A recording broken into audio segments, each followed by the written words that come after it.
So I want to share with you what I call the kingdom keys for success. We are about to go through some crisis in this country and every country. Some of you will lose your job. Some of your business will collapse. Some of you will have downsizing and right-sizing. Some of you will have problems trying to keep your house. And some of you are going to actually lose your capacity to generate income. And I've been sent here by God, perhaps just among the other leaders, to tell you, look, if you're going to make it through the crisis, you have to focus on management.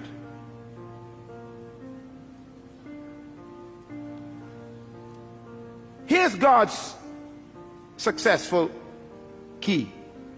Genesis 1:28 says these words, and the Lord blessed them, and God said unto them, be fruitful and multiply and replenish the earth and subdue it, and have dominion over the fish of the sea, the fowl of the air, and over every living thing that creeps upon the ground.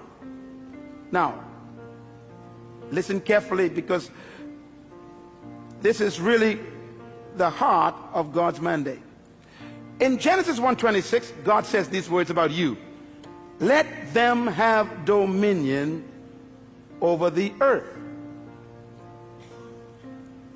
In Genesis chapter 1 verse 28, God tells us how to do it. Dominion means to govern, to rule, to control, to manage, to lead. Now in verse 28, he tells us how to dominate the earth. He gives us the process. Please get your pen. You're going to write this down, because anyone who wants to dominate in the earth will have to follow God's simple process. First of all, the 4 keys or principles of success in God's program. Number 1, be fruitful. God never said to be seedful. The first command God gave man was to be what? Fruitful. It's impossible to produce fruit unless it was preceded by seed. God will never demand what doesn't exist already. So God's first command is to be fruitful. Now, when I looked at the word fruitful in the original Hebrew, it does not mean to have children. It shocked me. For example, if having children was the essence of God's command, then Abraham didn't do a good job with just one legitimate child.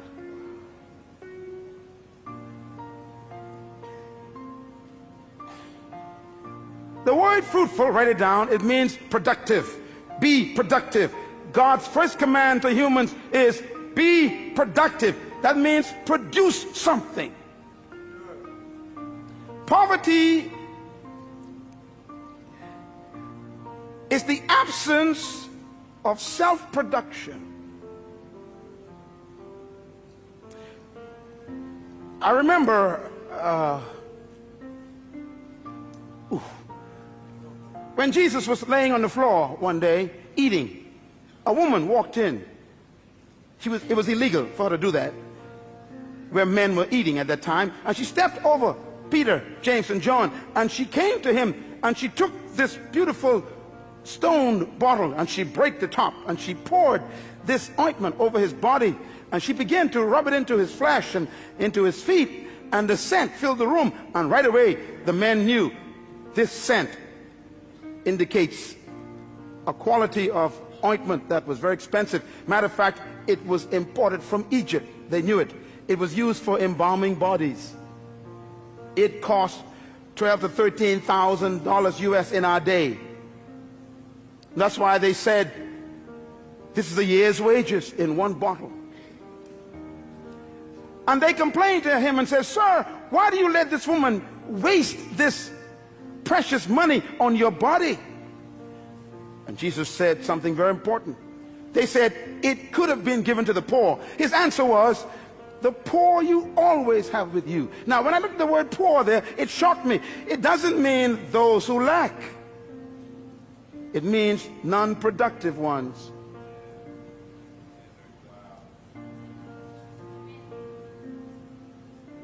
The first command of God is produce.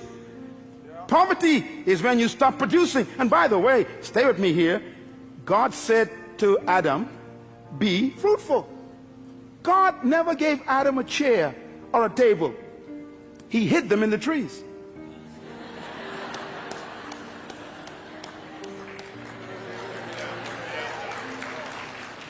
God never gave man shoes. He hid them in the cows. God never built a building before. He hid the buildings in the dirt, in the concrete. He hid the cars in the ore, in the mountains. Be fruitful. Be productive.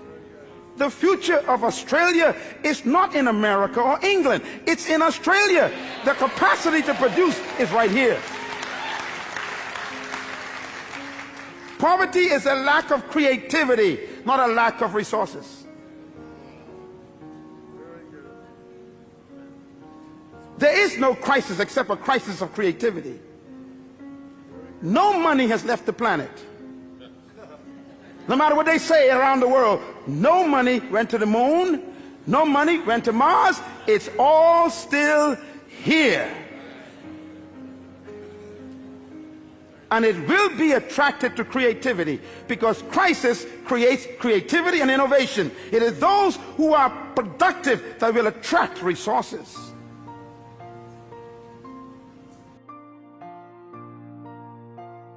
Is multiply. Multiply means to reproduce what you produced. If you follow any successful company, you know, I was driving here a moment ago and I just saw McDonald's. And McDonald's is far away from its original headquarters in Orlando. And it's amazing, when you go to McDonald's in any part of the world, it's the same burger.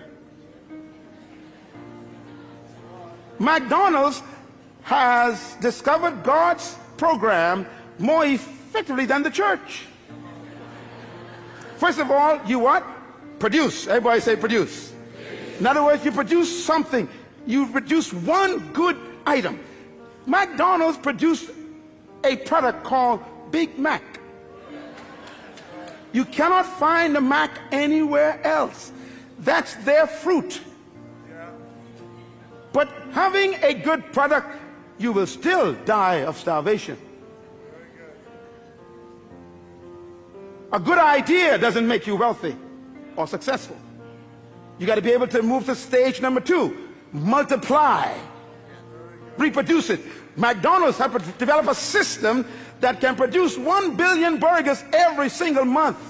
And it's the same Big Mac.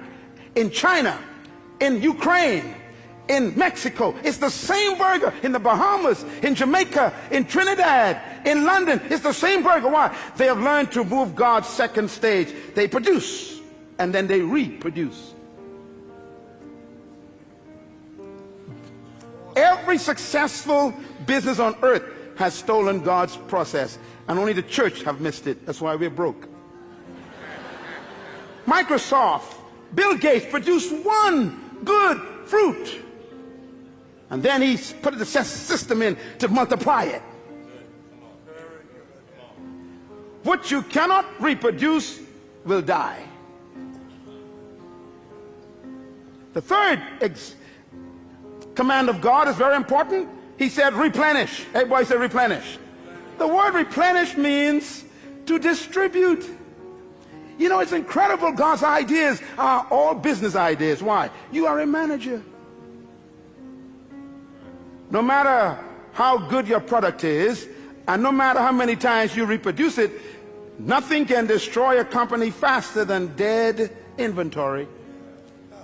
Come on, businessmen, talk to me. You can have the best product in the world in the warehouse and still die of starvation.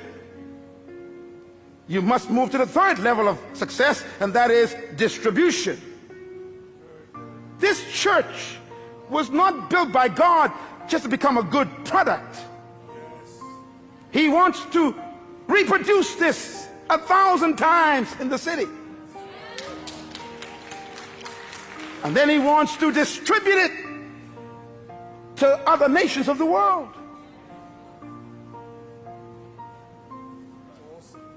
Any company, anywhere in the world, who are successful have followed God's program. The fourth level of God's success management program is, he said, subdue.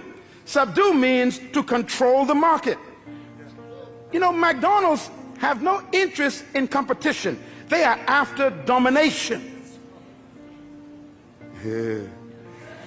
If you are in business and you don't have a plan to dominate the market, get out of the business.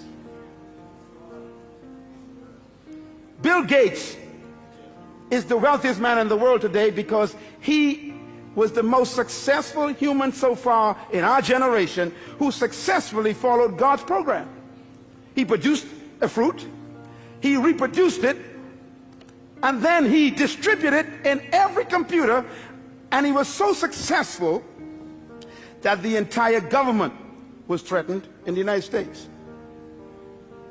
He began to dominate the entire computer market. So they called him into Congress, sat him down, and said, "You can't do this. You're too successful. You can't control every computer in the world." His success made him a threat. What are you doing with your gift? That's why I'm here today. You were born with a gift. Oh, I need 2 more sessions for this. This is too important. Listen to me. Your life is a packaged seed bag.